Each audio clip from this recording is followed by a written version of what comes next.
40대 초반의 여자예요. 혹시 여러분들은 결혼할 때 꺼리는 남자 타입 같은 거 있으신가요? 한 사람만 고른다면 저는 폭력적인 남성이었어요. 저는 순하게 생긴 외모와는 다르게 기가 좀 센 편이거든요. 둘이서 서로 치고받고 할지도 모르는 그런 타입이라 남자 사귈 때 꼭 술을 먹여서 확인했어요. 술 먹으면 보통 그런 숨겨진 성향이 나오는 법이니까요. 그런 제가 이혼 후에는 완전 달라졌어요. 마마보이, 그런 남자만 아니면 된다고 생각하고 있거든요. 여러분의 짐작대로 저와 이혼한 전 남편이 마마보이였어요. 처음에는 그런 느낌 따위는 전혀 없었죠. 솔직히 기가 좀 약한 편이긴 해도 뭐든 엄마에게 물어봐야 한다 그런 것도 없었거든요. 저는 제 성격을 감싸주고 이해해줄 수 있는 부드러운 남자를 원했고 전 남편이 그런 면에서는 저와 잘 맞았기에 결혼을 할 수 있었던 것 같아요. 저와 남편은 조금 특이하게 제 고객의 권유로 만나게 됐어요. 당시 저는 금융회사에서 일하고 있었고 고객은 저와 잘 어울릴 것 같다는 남자를 안다며 소개시켜줬죠. 그렇게 만난 게 남편이었어요. 나보다 5살이나 어린 남자여서 처음에는 깜짝 놀랐어요. 제 나이가 그리 젊은 나이가 아니어서 항상 속에는 40대의 남자들만 들어오곤 했거든요. 그러다 만난 젊은 남자를 보니 참 풋풋하고 좋더라고요. 이때 제가 정신줄을 잘 잡고 있었다면 이런 사달은 일어나지 않았을지도 모르죠. 하지만 앞으로 이런 좋은 사람은 만나지 못할지도 모른다는 생각이 저를 그런 선택으로 이끌고 말았어요. 그래도 1년 동안 제 나름대로의 검증을 끝내고서야 남편과 결혼을 결심했어요. 그리고 시모와 처음으로 만나는 날 뭔가 쎄한 기분을 느꼈어요. 시모는 당시 혼자 일도 안 하고 살고 있었는데 집안이 무척 여유로운 느낌이더라고요. 일도 안 하는데 이만큼 여유로울 정도면 돌아가신 아버님이 유산을 많이 남겨주었겠다는 생각이 들었죠. 쎄한 기분은 시모 자체에서 나는 거였어요. 마치 저를 품평하는 듯한 눈빛에 사람을 아래로 보는 그런 시선까지 딱 제가 싫어하는 것들만 모아놓은 사람이 시모였어요. 솔직히 이렇게 유약한 남편에게 이런 시모가 있을 거라곤 상상도 못했었거든요. 시모는 저를 보더니 흡족한 듯 빨리 상견례 날을 잡으라고 하더군요. 어차피 결혼할 생각을 하고 있었기에 날짜를 잡기로 했죠. 그리고 상견례 날 시모는 저희 부모님과는 만나서는 집은 걱정하지 말아라, 자기가 집을 해주겠다 하셨어요. 그리고 무슨 일 생기면 도움도 많이 주겠다고 호언장담했죠. 당시에 저는 대학 졸업 후부터 혼자 살며 전세를 마련해 두었거든요. 방 한 칸부터 시작해서 지금은 방 3칸에 30평대쯤 되는 전셋집을 가지고 있었죠. 시모가 집을 해준다니 저는 전셋집을 팔아서 혼수를 하고 나머지 돈은 비상금으로 가지고 있으려고 했거든요. 그런데 결혼식이 다 되어가도록 시모는 집에 대해서는 아무 말도 않더라고요. 나중에 시모에게 직접적으로 물었더니 아들이 모아놓은 돈이 없으니 일단은 제가 살고 있는 전셋집에서 살고 있으라고 하더라고요. 그러고는 결혼 후까지 입을 싹 닫아버리더라고요. 그렇게 시모에게 사기 아닌 사기를 당하며 저의 결혼 생활은 시작됐어요. 결혼을 하면 우선 경제권을 어떻게 할지 결정하잖아요. 솔직히 저는 혼자 사는 것에 더 익숙해져 있어서 같이 살기 전까지 거기에 대해 생각해 본 적은 없었어요. 그리고 솔직히 제가 돈을 더 잘 벌기도 하니 경제권은 반만 합치는 게 더 좋다는 생각도 했거든요. 그래서 처음에는 생활비를 각자 차출하고 집 살 돈은 각자 지정된 금액을 정해서 마련하자고 합의를 봤어요. 그런데 결혼 후 6개월쯤부터 남편이 생활비 60만 원을 주지 않더라고요. 여보, 이번 달 생활비 안 들어왔어. 넣어줘야 할 것 같은데? 미안해, 잠깐만 기다려봐. 그러고 남편은 시모에게 전화를 하더라고요. 엄마, 60만 원만 붙여줘. 생활비 쓰려면 필요해서. 용돈은 이번 달에 다른 거 샀는데? 그럼 어떡하지? 남편이 저를 힐끗힐끗 쳐다보며 말을 하더군요. 시모에게 하는 말 내용에서 저는 걸리는 느낌이 있었어요. 남편 입에서 용돈이라는 말이 나온 거죠. 그런데 남편이 전화 도중에 저한테 전화기를 넘기며 말하더라고요. 전화 좀 받아봐. 어머니가 할 이야기 있으시다는데. 네, 어머님, 전화 바꿨어요. 그래, 며느라가. 다른 게 아니라 우리 아들 월급은 내가 잘 관리하고 있거든. 그러니까 며느리 월급도 내가 관리해 줄게. 요즘 애들 돈 알기를 함부로 알잖니. 그래서 내가 관리해 주려고 하는데 월급 주면 내가 너희들한테 용돈으로 돌려주마. 남는 건 알아서 잘 불려줄 테니까 그렇게 알고. 네? 아니요. 어머님, 죄송한데 월급은 못 드려요. 그리고 남편 월급도 앞으로는 제가 관리할게요.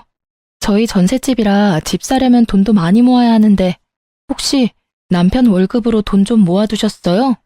모아두셨으면 남편에게 주세요. 그거 미천으로 좀 더 모아서 집 사면 될 것 같아요.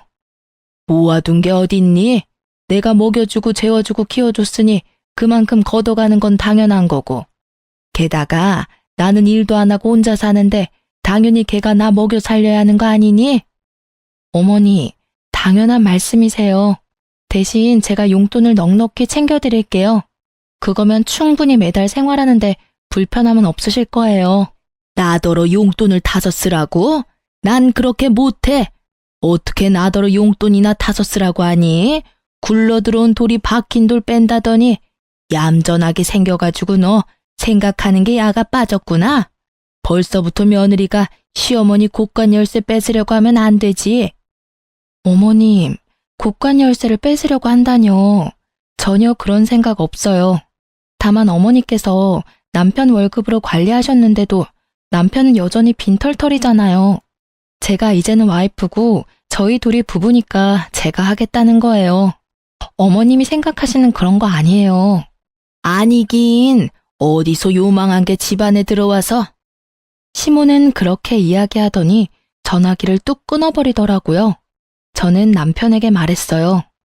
당신 잘 생각해.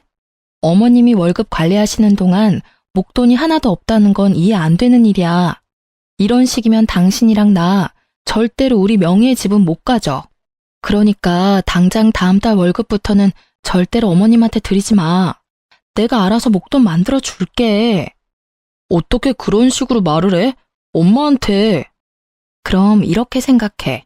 당신이 어머님한테 용돈으로 두둑히 드린다고 당신 월급에서 100만 원 어머님한테 드리고 지금처럼 60만 원은 자기가 용돈으로 쓰고 나머지는 다 적금 넣자. 그래야 우리 집 살 수 있어. 응? 대신 생활비는 내 월급으로 할게. 어때? 제 말에 남편이 흔들리더라고요. 결국 제가 남편 월급을 관리하게 됐어요.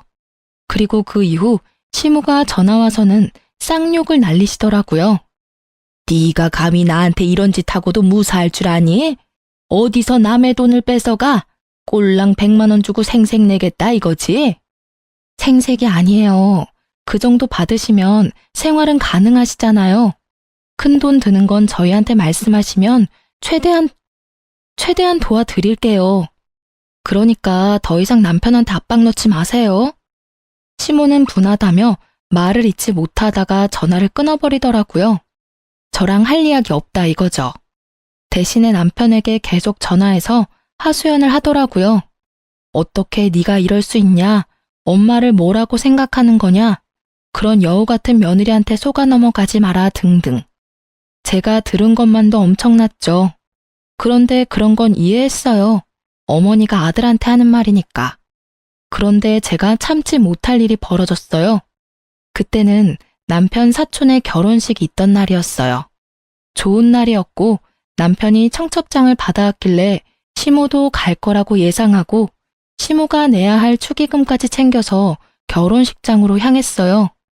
예식 전에 조금 일찍 도착한 저와 남편은 시모의 뒷모습을 보고 시모에게 걸어가고 있는 중이었어요.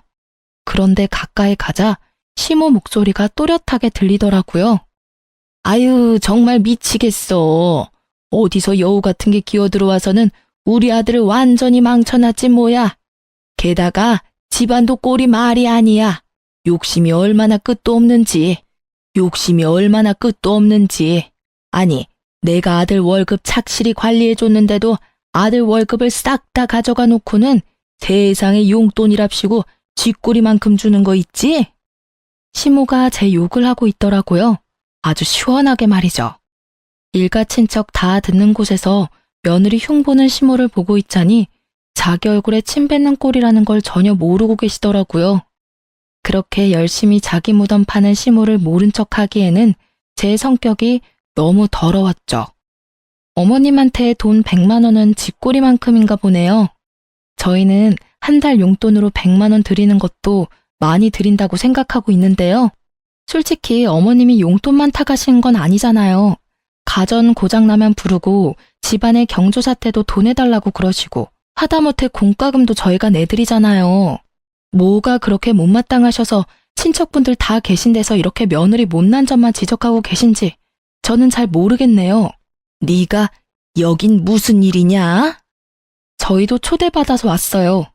어머님이 알고 계실 거라고 생각하고 말을 안 드리긴 했는데 이렇게 어머님이 못마땅해 하는 점도 알게 돼서 어찌 보면 다행이기도 하네요. 마음에 쌓아두는 것보다는 역시 푸는 게 더 편하시죠? 틀린 말은 아니지 않니? 난 평소 내가 생각한 대로 이야기한 거야. 다른 사람들도 네가 어떤 여자인지 제대로 알아야 하지 않겠니? 그래야 나처럼 당할 일도 없지. 마치 본인이 피해자라는 식으로 이야기하는 시모를 보니 너무 열이 받아서 미칠 것 같았어요. 결국은 참지 못하고 퍼부어버렸죠. 어머님이 그렇게 생각하신다니 유감스럽네요. 솔직히 저도 어머님에 대해서 하고 싶은 말은 많지만 꾹 참고 있었거든요. 솔직히 결혼 전에 집 한 채 해주겠다고 하시고는 결혼 후에는 돈 없다며 모른 채 하신 건 이해했어요. 그런데 저희 남편 월급 관리하시는데 그 많은 월급이 다 사라졌다는 건 좀 걱정스러운 일이잖아요. 지금 살고 있는 집도 제가 처녀 때부터 살던 전셋집인데 착실하게 모아두었다면 집 한 채 정도는 대출받아서 살 수 있었을 텐데 아쉽네요. 그래서 그때 어머님이 제 월급도 내놔라 했을 때 못 드린 거예요. 제 월급도 다 사라질까 봐요. 제 이야기에 그걸 듣고 있던 주변 지인분들이 모두 깜짝 놀란 얼굴을 하며 쑥덕거리더라고요. 걸어온 싸움을 마다하지 않는 게 제 성격이라 저도 시모의 험담에 험담으로 돌려준 것뿐이었어요. 제 말에 시모 얼굴이 익어버린 문어처럼 새빨갛게 변했어요. 저는 그걸 보고도 덤덤하게 한마디 덧붙였어요. 그리고 저는 적어도 남편 돈으로 적금은 넣어요, 어머님. 적금 하나 없이 장가 보내신 건 어머님이시고요. 그래서 지금 제가 처녀적부터 살던 전셋집 신세 아직도 지고 있잖아요. 저희를 그렇게 만든 어머님이 제 탓을 하시는 건 좀 아니지 않나 싶네요. 결국 시모는 그 자리를 참지 못하고 떠났어요. 저는 수군거리는 사람들을 뒤로 하고 축의금 내는 곳으로 가 남편 봉투와 시모 봉투를 같이 줬어요. 뒤에서 사람들 말이 다 들리더라고요. 시모를 파렴치하다 말하는 사람들이 많았어요. 아들 돈 가져다 뭐에 썼냐며 의문을 가지는 사람도 있었고요. 그렇지만 저에 대한 소리도 들었죠. 며느리 순해 보인다고 다루기 쉬울 것 같다더니 결국은 임자를 만났네. 시어머니에게 말 한마디를 안 지는 며느리를 들이다니 저 집도 조용하지는 않겠어. 그 이야기를 듣는데 그런 생각이 들더라고요. 설마 시모가 남편뿐만이 아니라 저한테도 빨대 꽂으려고 결혼시켰나 싶은 생각이요. 제 딴에는 심각하게 생각하는데 남편이 제 뒤를 쫓아와서는 귀찮게 종알거리더라고요. 엄마랑 싸우지 마. 솔직히 월급도 자기가 집 이야기 안 했으면 자기한테 줄 생각 없었어. 정말로 남편은 남의 편이더라고요. 마누라가 친척들 사이에서 욕 얻어먹는데도 자기 엄마 두둔하는 남편을 보며 고개를 저었어요. 이날을 기점으로 저와 시모의 사이는 건널 수 없는 강을 건넌 것과 마찬가지였어요. 당신은 부부가 뭔지 몰라? 함께 살기만 하면 부부인 줄 알아? 우리는 공동의 재산을 만들어서 미래를 준비해야만 하는 사람들이라고. 어머님한테 용돈을 드리는 건 괜찮지만 월급을 다 뺏기면 우리 미래는 어떻게 돼? 평생 집도 없이 전셋집 돌아다니며 살 거야? 애 낳아서 기르는데 드는 돈만 해도 얼만데. 설마 당신 나한테 빨대 꽂을 생각으로 결혼한 건 아니지? 그런 거 아니야. 나도 자기가 하는 말들이 맞다고 생각하니까 어머니한테 월급 안 드리고 당신한테 꼬박꼬박 주잖아. 남편은 제 말에 금방 꼬리를 내리더라고요. 그렇게 저는 시모에게 이겼지만 기분은 찜찜했어요. 시모가 그냥 넘어가지는 않을 거라는 생각 때문에요. 그리고 언제나 불길한 예감은 틀린 적이 없어요. 그날 이후 1년도 지나지 않아 문제가 생기고야 말았거든요. 시모는 남편 월급 대신에 남편을 자주 부르게 됐어요. 저녁마다 주말마다 불러내기 일쑤였죠. 처음에는 시모가 외롭다고 생각했어요. 그리고 그 뒤에는 시모가 나를 괴롭히려고 그런다고 생각했죠. 남편이 거의 집에 들어오지 못했거든요. 정말 이혼하기 직전 1년은 거의 별거를 하는 느낌이 들 정도였어요. 시모 집에서 자고 오는 날이 더 많았으니까요. 마치 남편을 시모에게 뺏긴 기분이었어요. 처음에는 저도 참으려고 했는데 1년 동안 이런 일이 이어지자 참을 수 없겠더라고요. 결국은 남편 차에는 블랙박스를 확인하게 됐죠. 시모가 불러서 시모에게 가는 건 맞지만 가서 뭘 하나 싶은 생각이 들었거든요. 그래서 블랙박스를 확인한 건데 저는 생각지도 못한 대화 내용을 듣고야 말았어요. 남편과 내연녀의 대화였거든요. 자기야, 오늘은 언제까지 가야 해? 오늘도 우리 집에서 자고 가면 안 돼? 안 돼. 오늘은 집에 들어가야 해. 너무 안 들어가면 의심하거든. 의심할 리 있겠어? 여태껏 이렇게 몰래 잘 만나고 있었는데. 벌써 1년이잖아. 근데 자기 이혼은 언제 하는데? 나도 빨리 결혼하고 싶어.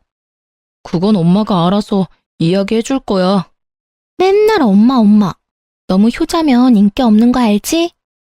이 대화를 듣고 있는 내내 부하가 치밀어서 진짜 눈앞이 캄캄하더군요. 처음에는 남편에게 화가 났어요. 어떻게 나한테 이런 모멸감을 줄 수 있는지, 다른 여자를 만나면서 나를 속여올 수 있었는지, 그런 생각들이 떠올라 미쳐버리겠더라고요. 근데 가만히 둘의 대화를 들어보다가 결혼하고 싶다는 여자 이야기에 남편이 엄마가 알아서 해줄 거라는 말이 거슬리더라고요. 혹시 시모가 이 모든 걸 알고 있는 건 아닐까 하는 생각이 머리를 스쳤죠. 냉정하게 생각해보면 남편처럼 마마보이에 우유부단한 사람이 먼저 나서서 불륜을 저지를 일은 없을 거잖아요. 엄마 말이라면 찍소리도 못하는 이 남자를 움직일 수 있는 건 오직 시모뿐이라는 생각도 들었고요. 저는 남편이 오랜만에 집으로 돌아온 날 남편을 불러 세웠어요. 당신 나한테 할 말 없어? 무슨 할 말? 없어. 나 피곤해. 먼저 씻고 잘게. 피곤하겠지. 1년을 다른 여자랑 두 집 살림하면서 얼마나 피곤하겠어. 안 그래? 제 말에 뒤돌아서 욕실로 가려던 남편이 뚝 멈춰서더군요. 여태껏 재미 좋았나 봐. 그치? 시댁 간다고 해놓고 열심히 다른 여자 만나니까 어땠어? 막 짜릿하고 기분 좋고 그래? 그걸 당신이 어떻게 알았어? 이제 이야기할 마음이 들었나 보네. 내가 어디서 어떻게 알았든 지금 중요한 건 그게 아니지. 네가 불륜을 저질렀다는 게 중요한 거잖아. 너 진짜 날 뭐라고 생각하는 거야? 1년 동안 별거 하듯 지낸 것도 다 그 여자 때문이지? 그 여자 누구야? 어떻게 만난 사이인데? 뭐라고 말이라도 좀 해. 답답해서 돌아버리겠으니까. 난 할 말 없어. 그냥 당신이 보고 들은 그대로야. 나 다른 사람 만나는 것도 맞고 당신 배신한 것도 맞아. 그게 그렇게 당당하게 할 말이야? 적어도 미안하다는 말부터 해야 하는 거 아니야? 왜 아무 생각이 없어? 미안하다는 생각도 안 들어? 그런 거면 너 진짜 인간 쓰레기야. 나한테 소리 지르지 마. 나도 엄마가 시켜서 한 거라고. 그러게 처음부터 엄마 하라는 대로 했으면 이런 일 없었을 거 아니야. 이렇게 된 건 당신 탓도 크다고. 알아? 어디서 큰 소리를 쳐. 그래서 엄마가 시키는 대로 한 너는 잘못 없다 이거야? 웃기지 마. 너희 엄마가 불륜을 저지르라고 말했더라도 네가 양심이 있는 새끼면 안 된다고 말했어야지. 좋다고 다른 여자랑 붙어먹고는 뭐? 엄마가 시켜서 한 일이라고? 네가 애야? 너 중학교 다니는 꼬맹이니? 그래서 엄마가 시켜서 마누라 배신하고 나니까 기분이 좋아? 엄마가 하라는 대로 하는 게 편하잖아. 당신이랑 결혼한 것도 엄마가 원해서 한 거야. 엄마 아니었으면 너랑 결혼도 못했어. 그건 알고 이렇게 화내는 거야? 이 대목에서 저는 제대로 한 대 맞은 기분이었어요. 이 남자는 저를 사랑하지도 않는데 시모의 말 하나로 결혼을 한 거였어요. 처음부터 시모의 타겟이었다는 것이 너무 참을 수 없을 만큼 분하고 끔찍했어요. 야, 이 미친 새끼야. 그걸 말이라고 지금. 그래서 이 결혼 다 무효다 이거야? 와, 진짜 사람 열받게 만드는데 재주 있네? 만약에 네가 정말로 엄마가 시켜서 나랑 결혼한 거면 너 조만간 네 인생 망치게 될 거야. 어머님이 네 인생 대신 잘 살아줄 것 같니? 절대로 아니거든? 그런 거였으면 널 땡전 한 푼 없이 장가 보내는 짓도 하지 않았겠지. 네 월급이 여태껏 어디로 갔는지 궁금하지도 않아? 네 어머니가 널 그런 식으로 망치고 있는데도 끝까지 엄마. 그리고 네가 이딴 식으로 행동하면서도 죄책감 하나 안 드는 이유는 어머니가 시켜서 하고 있어서라는 핑계 때문이겠지만 나한테 실제로 상처 준 사람은 너야. 나쁜 놈은 너라고. 저는 남편과 대화를 할수록 열이 받는 걸 참을 수 없었어요. 다 됐고 우리 이혼해. 사랑도 없고 정도 없고 우리 사이에 뭐가 남았어? 만나는 여자랑 잘해봐. 대신 나는 당신 유책 배우자로 이혼 소송할 거니까 그렇게 알고 있어. 하긴 당신한테 이혼 말해서 뭐해? 어차피 이혼도 너희 엄마랑 이야기해야 되는 거잖아. 그렇지? 그리고 지금 당장 내 집에서 나가. 이 집에 한 줌의 기여조차 없는 당신은 여기 있을 자격도 없거든? 나갈 때 내가 준 건 다 놔두고 네가 가지고 온 것들만 두고 나가. 남편은 주섬주섬 물건들을 챙기더니 미안한 기색도 없이 집에서 나가더라고요. 그 뒤통수를 보니 열받더라고요. 그런데 1시간쯤 뒤에 시모에게 전화가 오더라고요. 남편이 시댁에 가서 다 말했구나 싶어서 전화를 받았죠. 그래, 나다. 너희 이혼하기로 했다면서? 잘 생각했다. 내가 봐도 너희 잘 안 어울려. 그러니까 앞으로 아들 월급은 가져갈 생각하지 마. 알았니? 지금 그걸 말이라고 하세요? 따지고 보면 이 이혼도 어머님이 다 만든 거잖아요. 남편이 자기 입으로 이야기 다 했어요. 이 여자도 어머님이 소개해줬다고. 어떻게 아들을 불륜남으로 만들어서 이혼시킬 수가 있어요? 그게 안 되는 이유라도 있니? 지가 싫었으면 그렇게 안 하면 될 일이었어. 그런데 좋다고 다른 여자 만난 거 보면 너하고 같이 살기가 싫었나 보지. 난 그렇게 생각해. 내가 뭐라 말하든 걔가 싫으면 안 하면 그만이야. 그런데 걔가 그런 행동하는 건 다 걔가 그럴 만한 사정이 있어서 그런 거라는 생각은 안 드니? 나는 아들한테 조언한 것밖에 없어. 세상에 여자가 어디 너뿐이니? 더 좋은 여자도 얼마나 많은데. 그러게 처음부터 내 말을 잘 들었으면 이런 일도 없었을 거잖니? 네 인생에 오점을 남긴 건 다 네 탓이야. 그 이야기를 듣고 있노라니 남편 상간녀의 목소리가 떠오르더라고요. 그 여자는 알까요? 시모가 노리고 있다는 것을? 살다 상간녀가 측은하기는 처음이었어요. 그렇지만 그 여자도 다 알고 이 계획에 편승했잖아요. 그런 점에서는 그 여자도 자기가 직접 당해보면 알겠죠. 저는 시모에게 말했어요. 아들이 귀한 건지 아들이 가져다주는 월급이 귀한 건지는 모르겠지만 어차피 이혼하기로 했으니까 이혼 서류 작성해요. 그리고 저는 절대로 합의 못 봐요. 무조건 소송 가서 부당하게 제가 당한 건 다 돌려받을 거예요. 그렇게 알고 계세요. 저는 그렇게 이야기하고 전화를 끊어버렸어요. 목소리를 듣고 있으니 맨정신을 유지하기가 너무 힘들었거든요. 결국 그날은 누구에게도 이야기하지 못한 채 끙끙대며 술이나 진탕 마셔댔어요. 제 인생에 이런 일이 벌어질 거라는 건 상상조차 못했거든요. 그렇게 숙취에 시달리면서도 제가 제일 처음으로 한 건 이혼 전문 변호사를 찾는 일이었어요. 그리 어려운 일은 아니었어요. 주변에 이혼한 친구가 있는데 그 친구에게 소개받았어요. 그렇게 변호사 만나고 돌아오는 길에 시모가 전화가 왔더라고요. 너 이혼하려면 재산 분할해야 하는 거 알지? 어차피 우리 아들 월급 네가 다 가져갔으니까 그 절반은 돌려줄 거라고 생각해도 되겠지? 그리고 너희가 살던 그 집도 말이다. 그거 어차피 유지하는데 우리 아들 돈도 들어갔을 거잖아. 그 집 전세금도 반은 줘야 하지 않겠어? 그 집은 제가 결혼하기 전부터 살고 있었던 전셋집이에요. 그 집 들고 올 때 남편은 돈 한 푼 없이 결혼했죠. 어머님은 도와준다고 말만 하고 아무런 도움도 주지 않았으니까요. 결혼할 때부터 애초에 아무것도 가지고 오지 않은 남편에게 제가 무슨 재산을 나눠야 할지 모르겠네요. 너희 부부였어. 5년을 같이 살았으면 그 집에 돈 한 푼 안 내도 유지비에 들어간 돈이 있을 거라고. 그에 대한 재산 분할을 원하는 거야. 원하시는 거 다 변호사랑 상의 한번 해보세요. 가져가실 수 있는 게 있나. 그리고 어머님이 뭔가 착각하시나 본데 이 이혼은 제가 원해서 한 이혼이 아니에요. 이혼하자는 말이 제 입에서 먼저 나왔을 뿐이지.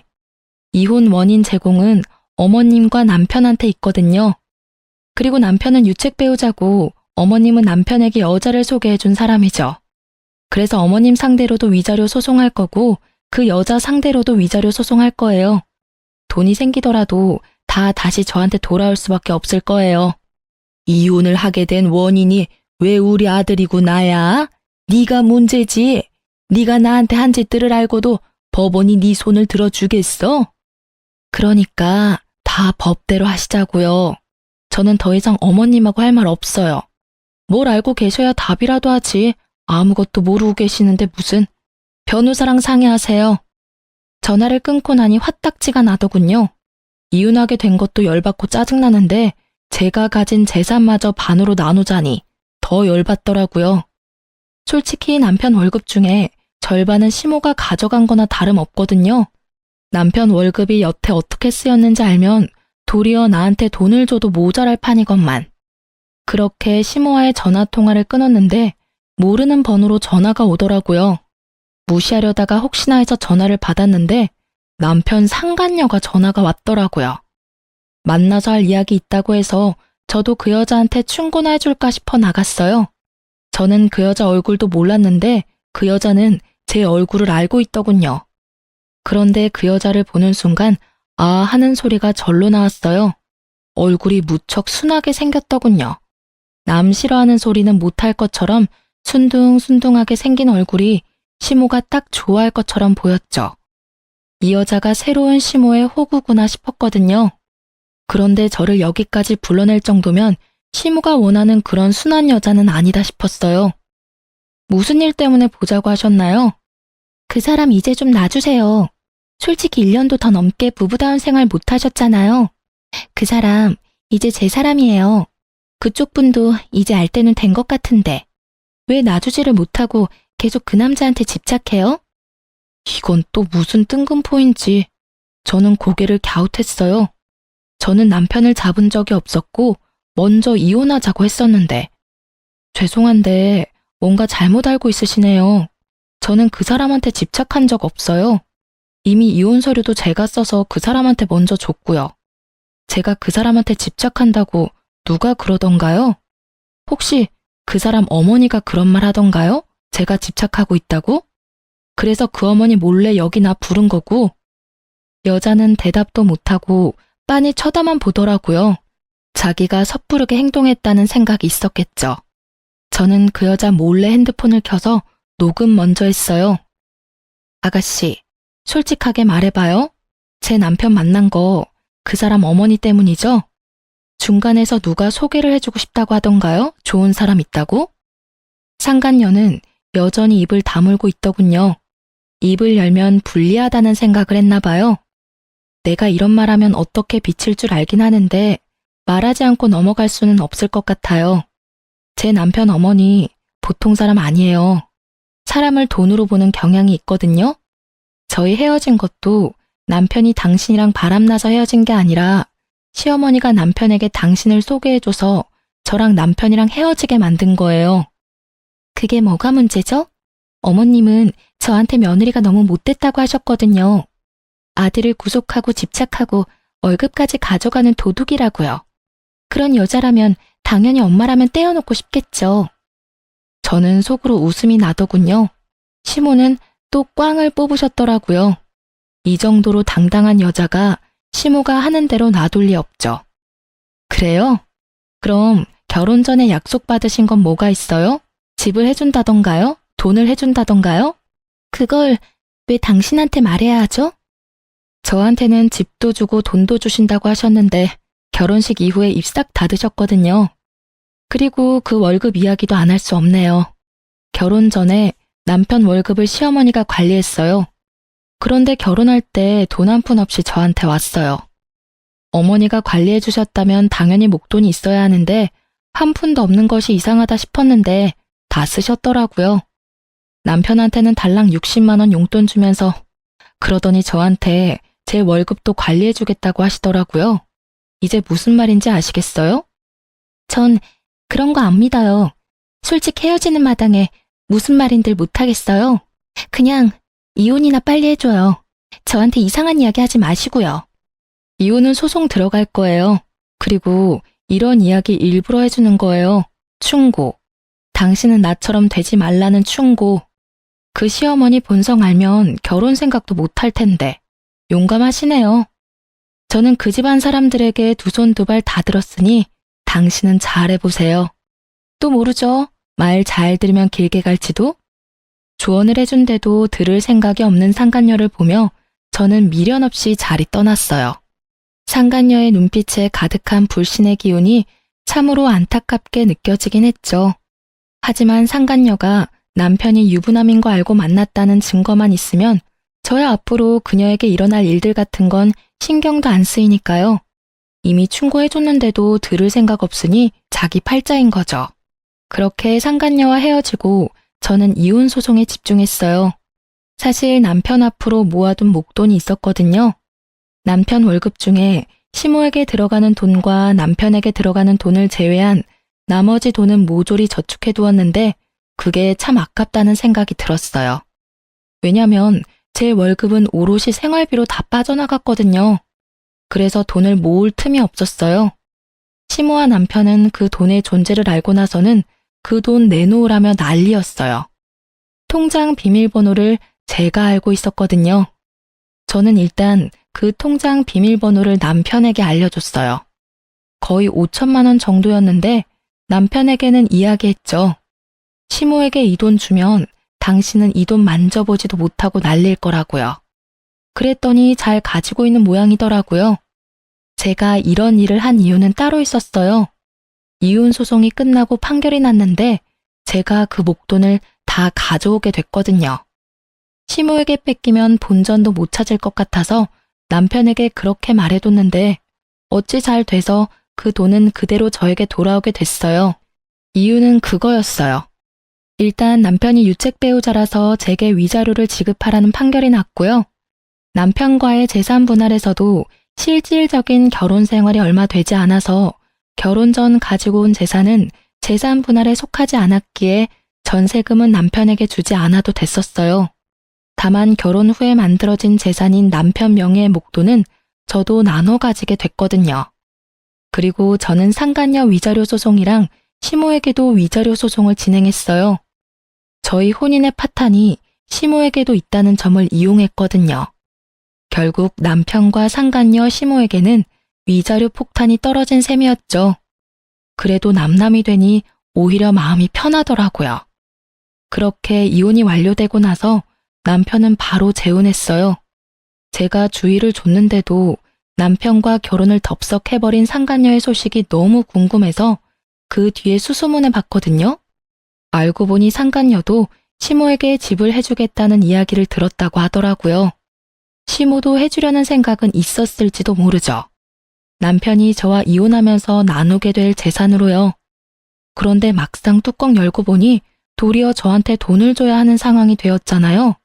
결국 상간녀에게 시댁에 들어와 살라고 했대요. 그러고는 저와 비슷한 순서로 일이 진행됐더라고요. 그 여자는 저보다 더 심했죠. 같이 살아야 했잖아요.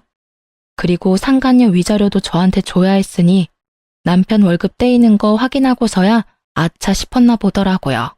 자기 월급까지 달라는 시모를 피하는 게 힘들었는지 결국은 남편과 빛과 같은 속도로 이혼했다고 하더라고요. 그렇게 될 줄 알고 충고까지 해줬건만 결국 몇 달 못 살고 헤어질 거 뭐하러 결혼까지 했을까 싶었어요. 그것도 자기 팔자인 거죠. 전 남편은 두 번째 이혼 이후에 술을 먹고는 저를 찾아왔더라고요. 당신이 다 옳았어. 엄마가 나를 망치고 있었어. 내 인생은 이제 완전히 망가졌다고. 왜 여기 와서 이런 소리 해? 나 이제 당신 와이프 아니야. 당신도 내 남편 아니고. 그럼 누구한테 가서 이야기해? 두 번째 와이프는 석 달 만에 이혼하자고 하고는 아예 도망치듯이 나가버렸어. 게다가 나는 빈털털이고. 당분간은 위자료 때문에 계속 돈이 나가겠지. 그 여자 위자료도 내가 내주고 있었거든. 근데 어쩌나? 나 얼마 전에 회사 그만뒀거든. 그래서 당신한테 위자료 지급 못할 수도 있어. 회사를 그만둬? 뭐 때문에? 나 회사에 소문이 다 났어. 이혼하고 바로 결혼한 것도 소문거리였는데 재혼 후 바로 이혼한 것도 소문 확 퍼지더라. 결국은 사람들 수군거리는 소리가 너무 무서워서. 다른 직장 찾으면 되지. 뭘 고민하는데? 왜 고민이냐고? 일을 하면 뭘 해? 엄마가 계속 사고를 쳐대잖아. 얼마 전에는 내 앞으로 대출까지 받아서 쓰셨더라. 뭐 하느라 그만큼 대출 받았냐고 물었더니 옷 사고 가방 사고 액세서리 사고 품위 유지하려면 돈이 많이 든대. 나는 빚 때문에 허덕이는데. 그래서 내가 월급 맡기지 말라고 했잖아. 그러니까 당신 말이 하나부터 열까지 다 옳았더라고. 난 여태까지 엄마가 해주면 다 편하다고 생각했거든. 그런데 이렇게 계속 실패를 하다 보니 그게 편한 게 아니라 도피였다는 생각이 들더라고. 나한테 진정으로 옳은 이야기 해준 사람은 당신뿐이었거든. 그래서 말인데 우리 다시 시작해보지 않을래? 나 당신이 원하면 엄마랑도 인연 끊을 수 있어. 그건 절대로 안 돼. 아니 못해. 나는 다시 그런 일 겪고 싶은 마음 없어. 그리고 이렇게 내가 당신이랑 이야기하고 있다고 내가 당신을 용서했다고 착각하지 마. 나는 죽을 때까지 내 인생에 오점 남긴 당신 용서 못해. 냉정한 제 말에 전 남편도 흠칫하더라고요. 어디서 다시 잘해보자는 소리를 할 수 있는지. 지가 한 짓은 생각도 안 하고 엄마 탓만 하는 그런 면은 여전하더라고요. 그렇게 전 남편을 보내고 그야말로 평온한 시간을 보냈어요. 솔직히 완전 평온하지는 않았죠. 이혼하신 분들은 아시겠지만 수많은 사람의 관심 대상이 되거든요. 그런 관심이 사그라져 들 때쯤 전 시모와 우연히 길에서 만난 적이 있어요. 친정이 시댁과 가까웠거든요. 애써 무시하고 지나가려 했더니 저를 붙잡더라고요. 너 우리 아들한테 도대체 무슨 짓 했어? 걔가 그렇게 험한 소리 할 줄 아는 애도 아니었고 무엇보다 나를 탓할 아이는 절대 아니었다고. 그런데 너하고 이야기하고 나서 우리 집에 오더니 내 탓하며 짐 다 싸서 나가버렸어. 지금 몇 달째 연락도 되지 않아. 그걸 저한테 물으시면 어떡해요? 그거야말로 어머님이 잘 알고 계실 텐데요. 사람이 집을 나갈 정도면 당연히 같이 살고 있는 사람이 원인이지 않을까요? 어머님이 뭔가 했으니 그 사람이 도망갔겠죠. 거기에 저를 끼워 넣으시는 건 너무하시네요. 이제 완전 남인데. 네가 아니면 걔가 그렇게 변할 이유가 뭐가 있어? 하여튼 여전히 기분 나쁜 애야. 어떡하다 이런 애하고 엮여서는. 너랑 우리 아들 결혼하고 뭐 하나 잘 되는 게 없어. 너한테 나쁜 물이 들어서 월급도 안 주고 싹 다 가져가 버렸잖아. 그러게 용돈 받으면서 살 때 잘하시지 그러셨어요. 그랬으면 이혼할 일도 없었고 착실히 돈 모아서 호강시켜 드렸을지도 모르는데. 두 번째 며느리는 잘 지내고 있나 모르겠네요. 얼마 전에 이혼했다는 이야기는 들었거든요. 아들이 처복이 없어. 내가 봤을 때는 이 정도로 없으면 혼자 사는 게 맞아. 어떻게 여자 둘 다 못 참고 이혼을 해? 우리 아들이 뭐 빠지는 데라도 있니? 솔직히 그 정도면 어딜 가도 빠짐은 없지. 그렇죠. 솔직히 전 남편만 본다면 빠질 만한 데는 없죠. 그렇지만 결혼은 가족끼리의 결합이잖아요. 집안에 모시기 힘든 가족이 있으면 누구라도 힘들지 않을까요? 제가 봤을 때 제 전 남편은 처복이 없는 게 아니라 다른 복이 없는 것으로 보여요. 그냥 혼자 사는 게 확실히 낫겠죠. 저는 웃으며 전 시모의 말에 비꼬아줬어요. 처복이 없다니 제가 봤을 때는 부모 복이 없는 거죠. 뭐 본인도 마마보이가 되어서 여태껏 편하게 살긴 했겠지만 어쨌든 전 시모는 돈이 떨어져서 그런지 전 남편을 애타게 찾더라고요. 그럴수록 아들이 더 꼭꼭 숨어버린다는 걸 왜 모를까 싶었어요.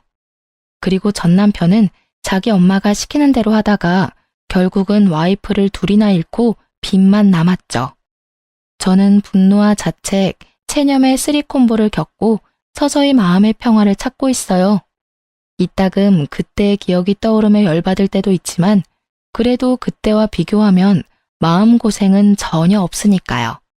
사람 순진한 얼굴만 보고 호구되어 줄 여자나 찾던 시모가 자기 아들하고 싸우고 결국은 혼자 살게 된 걸 보니 자기가 한 행동 그대로 돌려받았다 싶더라고요. 그리고 전 남편도 결국 재혼한 여자와도 이혼하고 퇴사까지 하게 되었으니 이제는 자기 행동에 스스로 책임을 지게 된 거죠. 여태껏 시모 뒤에 숨어서 자기 합리화 열심히 했잖아요. 그걸 보며 저는 제 안에 있던 남자에 대한 기분이 극적으로 달라져 버렸어요. 절대로 마마보이는 안 된다는 걸요.